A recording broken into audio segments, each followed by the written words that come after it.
হুয়াল্লাহুল্লাযী লা ইলাহা ইল্লা হু। বিসমিল্লাহির রহমানির রহিম।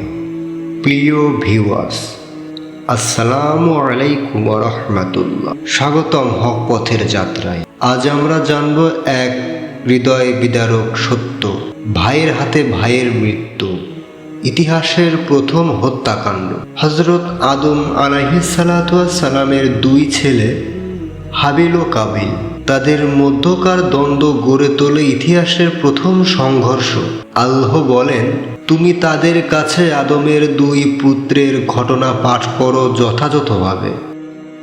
তাদের একজন কোরবানি করল এবং তা কবুল হলো, আর অপরজনেটা কবুল হলো না।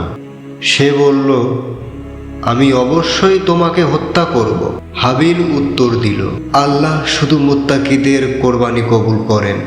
তুমি যদি আমাকে হত্যার জন্য হাত বাড়াও, আমি তোমার প্রতি হাত বাড়াবো না।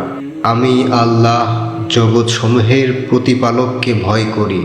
কিন্তু কাবিল হিংসায় অন্ধ ছিল। তার নফস তাকে ভাই হত্যায় উৎসাহিত করল এবং সে তাকে হত্যা করল। ফলে সে ক্ষতিগ্রস্তদের অন্তর্ভুক্ত হল। হত্যার পর কাবিল চিন্তায় পড়ে যায় কি করবে।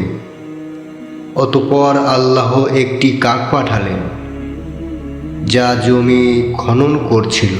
তাকে শেখানো হয় কিভাবে তার ভাইয়ের মৃতদেহ ঢাকতে হয়। সে বলল, হাই, আমি কি এ কাকের মতো হতে পারলাম না যে নিজের ভাইয়ের মৃতদেহ ঢাকল? তখন সে অনুতপ্ত হলো। এই ঘটনায় আমরা শিখি, হিংসা মানুষকে ধ্বংসে ঠেলে দেয়। আল্লাহর কাছে খাঁটি নিয়ত ও তাকওয়ার সঙ্গে আমলই কবুল হয়। অনুতাপ থাকা সত্ত্বেও গুনাহের পরিণতি ভয়াবহ হতে পারে। পরবর্তী পর্বে থাকছে নবুয়াতের ধারার পরবর্তী অংশ।